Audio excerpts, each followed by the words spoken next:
نبی کریم صلی اللہ علیہ وسلم کی سنت ہے کہ جب آپ نماز سے سلام پھیرتے تو سلام پھیر کر 3 بار استغفر اللہ استغفر اللہ استغفر اللہ کہتے. یہ تو آپ سبھی جانتے ہوں گے، لیکن اس کے بعد کیا کہنا چاہیے، کیا دعا پڑھنا چاہیے؟ اس کے بعد آپ صلی اللہ علیہ وسلم کی دعا ہوتی تھی اللہم انت السلام ومنک السلام تبارکت یا ذا الجلال والاکرام. یہ دعا سبھی کو یاد ہونا چاہیے، بلکہ اس کے علاوہ بھی جو نماز کے بعد کے اذکار ہیں، دعائیں ہیں، سبھی کو یاد ہونے چاہیے. عموماً ہم دیکھتے ہیں اکثر بھائی سلام پھیر کر چپ ہو کے بیٹھے ہوتے ہیں، کچھ پتہ ہی نہیں کہ سلام کے بعد بھی کوئی ذکر دعا ہے پڑھی جانے والی. اور یہ اگر کسی بات کی دلیل ہے تو دین سے لاپرواہی کی اور دین سے بے رخی کی دلیل ہے کہ ہر روز 5 مرتبہ ہم نے نماز پڑھنا ہوتی ہے، فرض نماز، اور ہر فرضوں کے بعد نبی کریم علیہ السلام سے کئی طرح کے اذکار اور دعائیں ثابت ہیں پڑھنے والی، جن کے پڑھنے کا بہت بڑا اجر و ثواب ہے. لیکن اس اجر و ثواب کے علاوہ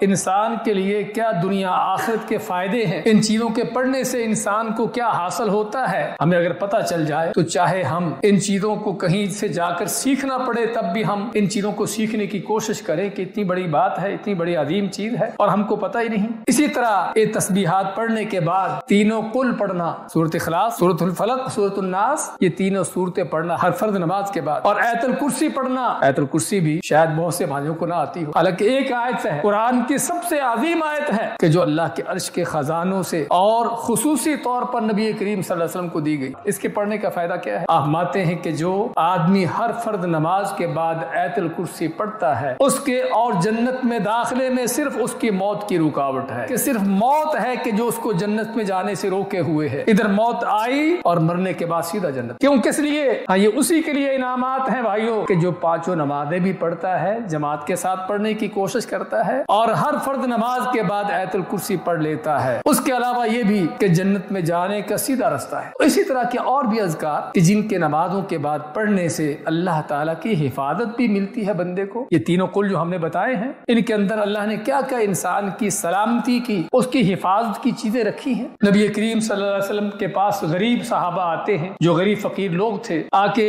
اس بات کا شکوہ کرتے ہیں، شکایت کرتے ہیں کہ اللہ کے نبی علیہ الصلوۃ والسلام ہم بھی نمازیں پڑھتے ہیں اور جن لوگوں کو اللہ نے مال دے رکھے یہ بھی نمازیں پڑھتے ہیں، یعنی جو عبادتیں ہم کرتے ہیں یہ بھی کر رہے ہیں، لیکن اللہ نے ان کو مال دے رکھا ہے کہ جس مال کو اللہ کی راہ میں خرچ کر کے ہم سے آگے بڑھ جاتے ہیں. تو ان غریب صحابہ کو اس بات کی حسرت اور افسوس ہو رہا ہے کہ ہمارے پاس بھی مال ہوتا، اللہ کی راہ میں خرچ کر کے ہم بھی مالدار لوگوں کی طرح ان کے ساتھ چلتے، ان سے آگے بڑھتے. تو نبی کریم علیہ السلام نے فرمایا کہ میں تم کو ایسی چیز بتاتا ہوں کہ اگر تم وہ چیز کر لو تو ان مالداروں کے اللہ کی راہ میں خرچ کیے ہوئے مال سے بھی تم آگے بڑھ جاؤ. ان کے پاس تو مال ہے، اللہ کی راہ میں خرچ کر کے اللہ کا قرب حاصل کرتے ہیں، نیکیاں کما لیتے ہیں، لیکن تم یہ کام اگر کر لو تو بغیر مال خرچ کیے ہی ان سے آگے بڑھ جاؤ گے. آپ میں کہ جب تم نماز پڑھو، فرض نماز سے سلام پھیرو تو اس کے بعد یہ تسبیحات پڑھو، 33 مرتبہ سبحان اللہ، 33 مرتبہ الحمدللہ اور 34 مرتبہ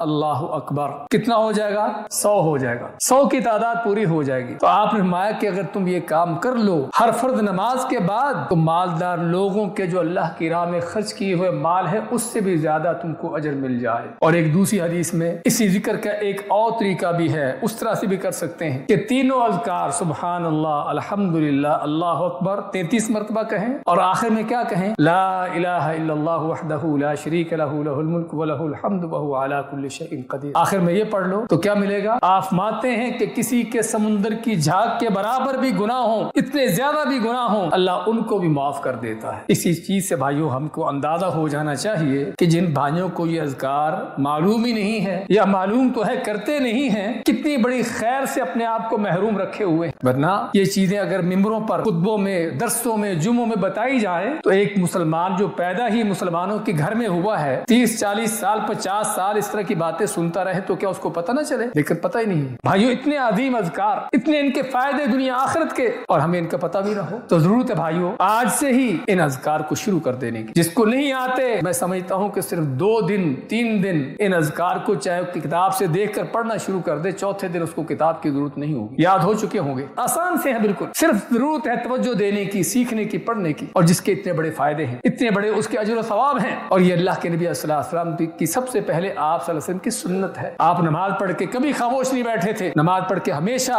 سلام پھیر کر یہ اذکار کیا کرتے تھے. آپ نے منع فرمایا ہے کہ نماز پڑھنے کے بعد، سلام پھیرنے کے بعد فوراً سنتوں کے لیے کھڑے ہو جاؤ، اذکار کرو، دعائیں پڑھو، اس کے بعد سنتے پڑھ لو، مشکل نہیں. تو اللہ کے نبی صلی اللہ علیہ وسلم کے سنت پر بھی عمل پیرا ہو، یہ اذکار کر کے اللہ کے ہاں عظیم اجر و ثواب بھی پانے کی کوشش کرے. اور اس کی وجہ سے، ان اذکار کی وجہ سے اللہ تعالیٰ انسان کو دنیا کے اندر جو بڑے بڑے فائدے دیتا ہے، اس کی حفاظت کرنے کے، اس کو مختلف طرح کے نقصانات سے، شر سے بچانے کے، وہ فائدے بھی انسان کو حاصل ہو جاتے ہیں. اسی بھائیو، اللہ کے دین کو سیکھیں، نبی کریم صلی اللہ علیہ وسلم کی سنتوں کو معلوم کرنے کی کوشش کریں، تاکہ ہماری زندگی نبی کریم صلی اللہ علیہ وسلم کی سنت کے مطابق ہو.